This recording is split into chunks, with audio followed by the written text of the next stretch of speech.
This is your News Source Evening Bulletin for today, Friday, the 25th day of September in the year 2020. I'm Gordon Mosley. Here's what we're tracking tonight. Over 150 healthcare workers attached to the Georgetown Hospital, including nurses and medical technologists, protested this morning to voice their dissatisfaction with their salaries and benefits and the working conditions they have to endure during the COVID-19 pandemic. Nurses are priceless, they're penniless. No money,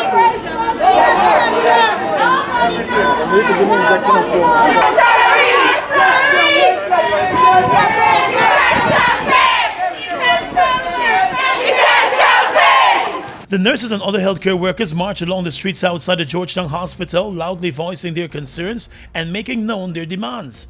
They are demanding increases in their salaries, gratuities, and risk allowances. What we are here protesting for our allowances that was allotted to us since the starting of since the COVID started, right? There was a previous promise to us that we paid allowances. There's some persons are receiving allowances currently, but we're all at risk. We all coming into contact with patients at the gate, relatives at the gate, in the compound. We all at risk. We come in here daily, serving the citizens of Guyana, and we need to have some appreciation shown to us. Not promises that the allowance is going to pay it sometime when, we don't know when. Some of the nurses said it appears as though no one is listening to their cries and their concern, and that is irresponsible for many nurses and other healthcare professionals leaving the profession and leaving Guyana. Head of Occupational Health and Safety at the Georgetown Hospital and union representatives Erwin Johns said the Ministry of Health should have addressed the concerns of the nurses and other healthcare workers a while back. He reminded that all healthcare workers are putting themselves at risk, and therefore they should all be properly covered and compensated. Because what is being said is that there are only a few people in the system who are frontline workers. Now that doesn't make sense. There are nurses who contracted the virus while delivering care and they're not receiving COVID relief, risk allowance. There are nurses, not only nurses, doctors are being tested for COVID virus. The union representative said the healthcare workers are raising legitimate concerns and no one should try to turn the issue into a political one. The union does what it has to do. The employer has to be a caring employer and respond to the needs of the people. It's not about the union representing. It's about the employer being a caring employer and an empathetic employer, realizing that nurses are getting chicken feet for salaries. And this is what's been going on for years. The employer must know that it has to care for the workers that have to care for people. Healthcare workers have been raising their voices for increased benefits and allowances over the past few days. The protest action started in Linden and has since spread to the west coast of the Demerara and now here in Georgetown. Health Minister Dr. Frank Anthony has been pleading with the healthcare workers to be patient. He reminded that the government has set aside $150 million for healthcare workers to be paid extra. But some health workers have said when you take into account the number of healthcare workers across the country, that some will see them receiving no more than a $5,000 risk allowance, and that is simply not good enough for them. More news coming up in a moment. Guyana, my Guyana, I'll be holding on to you forevermore. Hey Guyana, it's Miss Jackie Jackson. I'll be performing live this Saturday at the We Are One Guyana virtual concert. Remember, tune in to see me live. And most importantly, remember, we are one Guyana.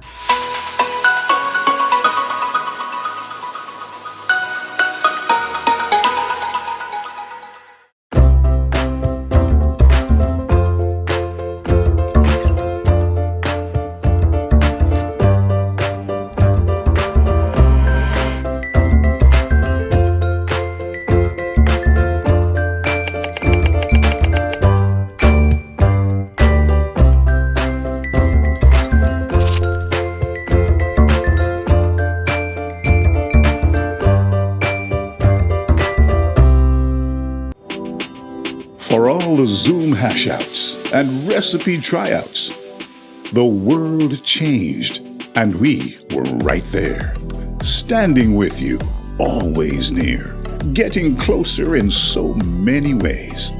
laughing together as we face these days. And because we are Caribbean, we've got a special insight that tells us there's no need to worry, world. We'll be all right.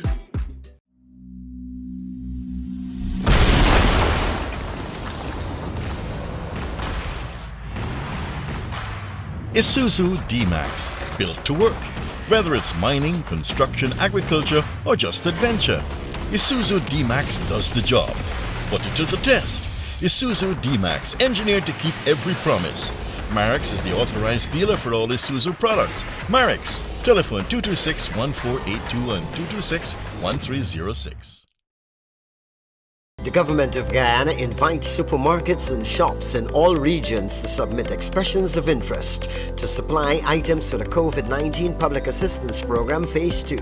Applicants must demonstrate capacity to supply canned and bottled food products, dry and fresh rations valued between $25,000 to $32,000 per voucher, have adequate space in their business as per COVID-19 guidelines, or for sanitation facilities.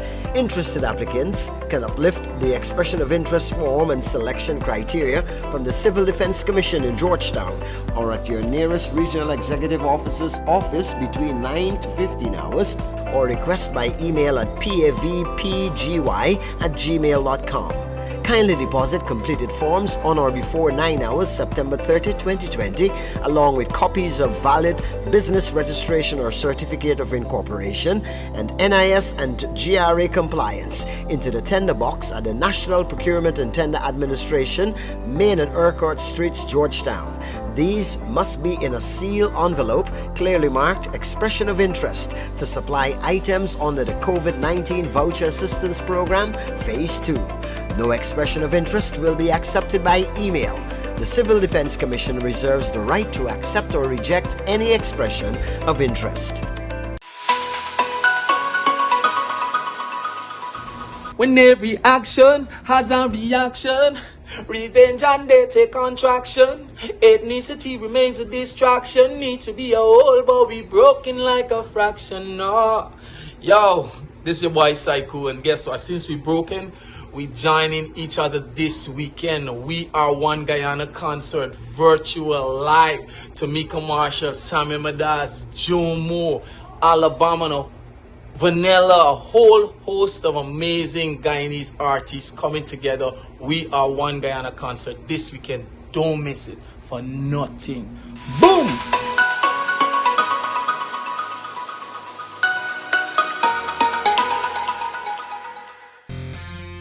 Falls, the official distributors of Castrol Marine, Mining and Power Gen lubricants in Guyana, now has in stock CRB engine oils, high-spin hydraulic oil, Vecton semi-synthetic truck oils, and Sultex cylinder oils.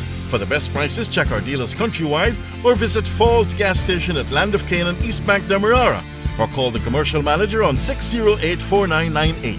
Castrol, it's more than just oil, it's liquid engineering. Guyana, we've been through it all. But as a people we have Weathered every storm and risen to every challenge. Because it is the people of Guyana that gives it its strength. all the people, regardless of race, class, or religion. We are one people, one strength. And now is our time. A time to rise. Together, we rise.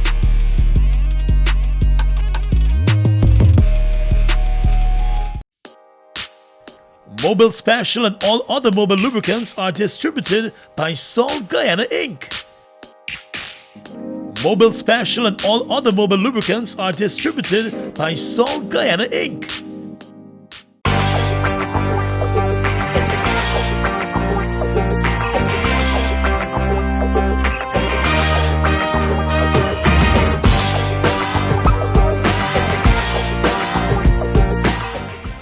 Welcome back. Region 4, which is home to the nation's capital, is emerging again as the hotspot for coronavirus cases in the country. The Ministry of Health in its dashboard today revealed 130 new cases of COVID-19. Of the 130 new cases, 96 are from Region 4.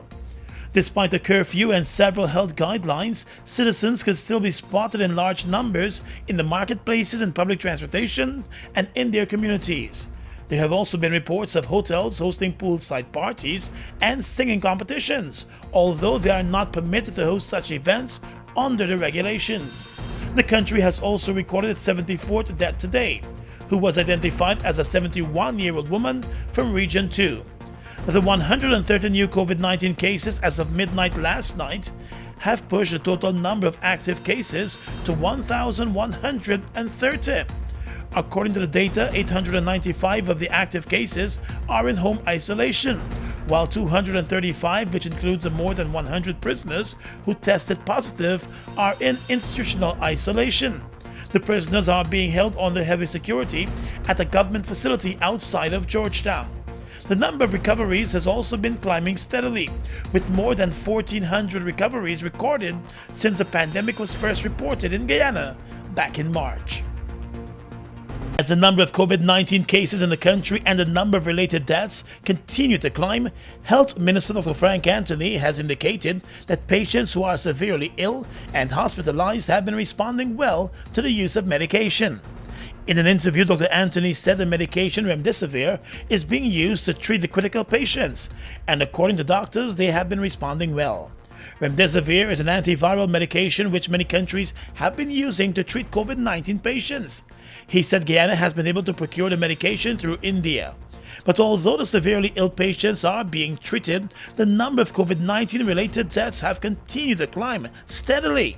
September has turned out to be the deadliest month for the pandemic in Guyana, with more deaths recorded in this month alone than in the previous 5 months together. The country recorded another COVID-19 related death this morning, a 71-year-old woman from Region 1.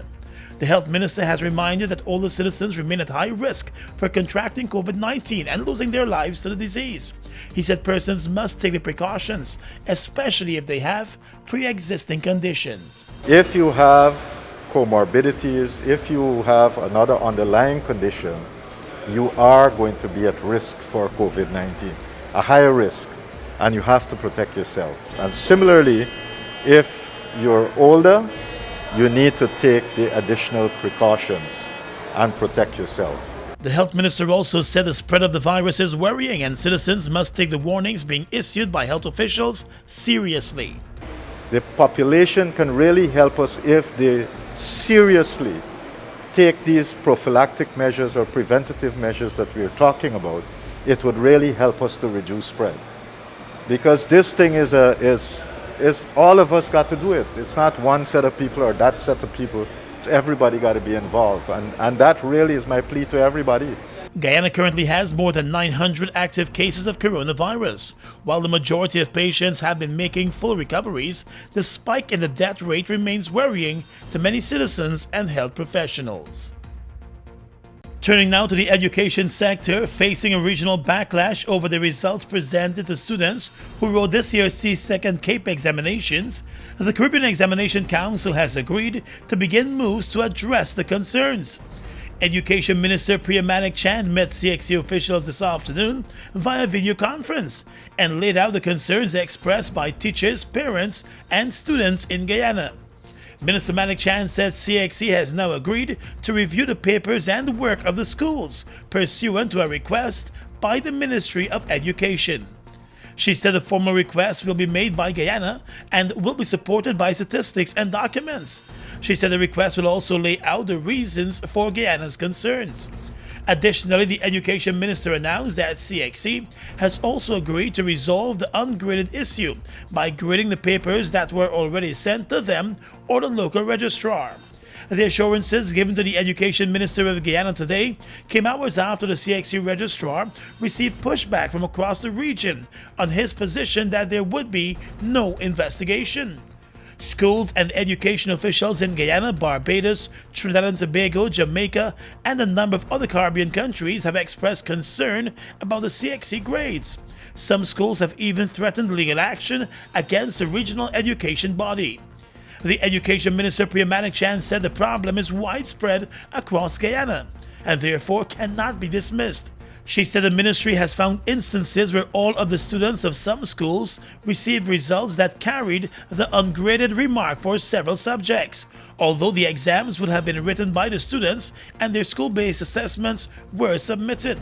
There were also instances of students receiving results that claimed that they were absent for the examination, although they were marked and submitted as being present by local examiners and have provided proof of their presence at the examinations. Students have also complained about receiving straight A profiles but not a grade 1. This year's CXC examinations took a different format because of the closure of schools across the region owing to the coronavirus pandemic. In the world of politics, opposition leader Joe Harmon today said the opposition is ready and willing to consult with the government on national issues and other issues of importance. He said the Vice President Bharat Jagdeo cannot decide what the opposition must first do before such consultations could take place. During an interview last week, Vice President Bharat Jagdeo expressed an unwillingness of the government to consult with the opposition, claiming that the opposition sees the government as illegitimate and has been protesting the election. But the opposition leader reminded that back in 2015, just after the APNU-AFC assumed office, Jagdeo led a number of protests in front of the Elections Commission, declaring that the elections were fraudulent and the government was illegal. Mr. Harmon said despite that position by the PPP, the APNU-AFC government held almost regular consultations with the then opposition. When we came into office in 2015, they were parading up and down High Street in front of the Elections Commission with banners and placards saying cheated but not defeated. That did not prevent us from engaging with the PPP. And the opposition leader also lashed out at the vice president over his comments about some senior members of the coalition not being selected to serve in the National Assembly. Harmon said the vice president ought not involve himself in the internal affairs of the APNU-AFC. It is rather cheeky of Mr. Jagdeo to determine our own internal affairs when his house has never been in order. When he appointed Irfan Ali as presidential candidate, wiped out the whole section of the PPP. These are the old persons who had always been there and supported Dr. Jagan. He now wants to rewrite the PPP's history and wipe out all of these people. So what is he talking about people in parliament? What is he talking about that? That is none of his business. And Mr. Harmon dismissed suggestions that the withdrawal of the election petition cases could open the gates for the government to be more willing to consult. He said the APNU-AFC is still the representative of more than 217,000 persons, and all of those persons who voted for the coalition are also supportive of the election petitions. He said there is no way that such a thought would even be entertained. The larger good is represented there in that petition, in our petitions. The larger good is right there.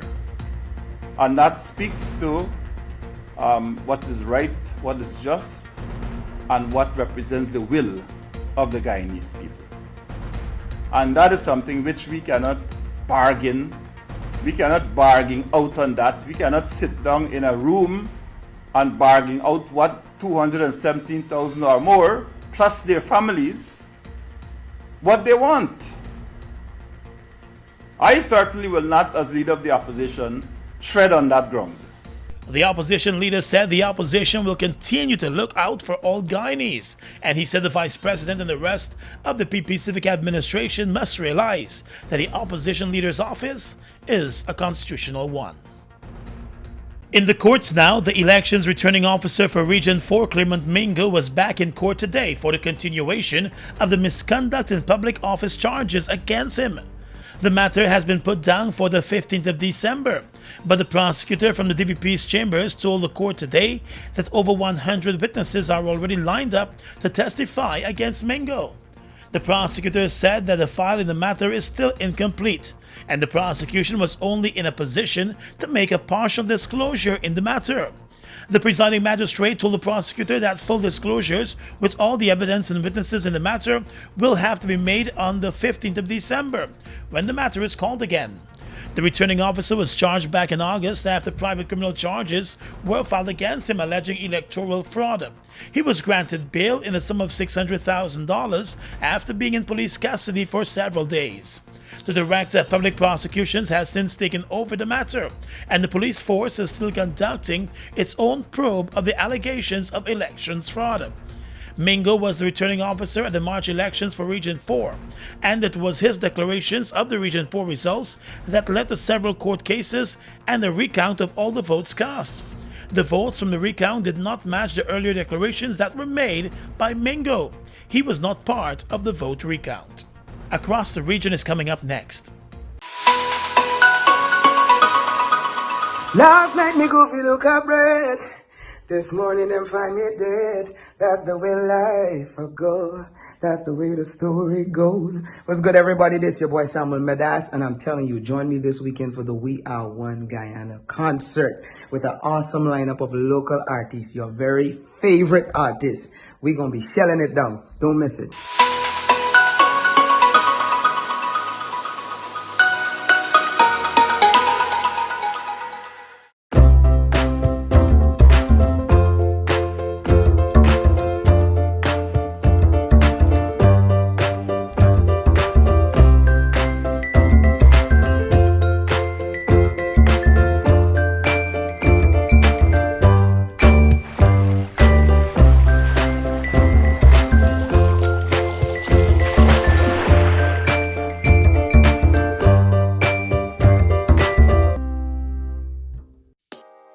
Mobile Delvac and all other mobile lubricants are distributed by Salt Guyana Inc. Mobile Delvac and all other mobile lubricants are distributed by Salt Guyana Inc. We all know a strong educational foundation is a key to successful learning. Global Technology combines award-winning curriculum with innovative technology and teacher support to help students reach their potential. Our online platform creates an engaging learning experience. Using any device, you can be a part of amazing class discussions, collaborate with others, and have access to virtual learning software. With our multiple payment methods, you will never have to leave home. Find out how Global Technology can allow you to learn anything, anywhere, at any time.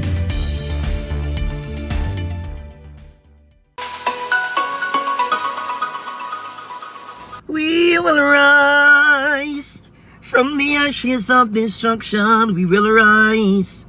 We'll rise again. Yo, this is about Jomo A.K. Robinson. Listen, this Saturday, the biggest Guyanese virtual concert is going to be happening. So you can't miss it. You understand? Make sure your day is clean and you don't have nothing to do but to be a part of this concert. Some of your favorite local artists is going to be on stage live. You understand? And we all have to be a part of it because we are one Guyana.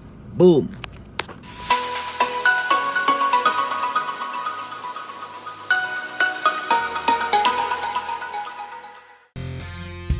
Falls, the official distributors of Castrol Marine, Mining and Power Gen lubricants in Guyana, now has in stock CRB engine oils, high-spin hydraulic oil, Vecton semi-synthetic truck oils, and Sultex cylinder oils. For the best prices, check our dealers countrywide or visit Falls gas station at Land of Canaan, East Bank, Demerara, or call the commercial manager on 608-4998. Castrol, it's more than just oil, it's liquid engineering.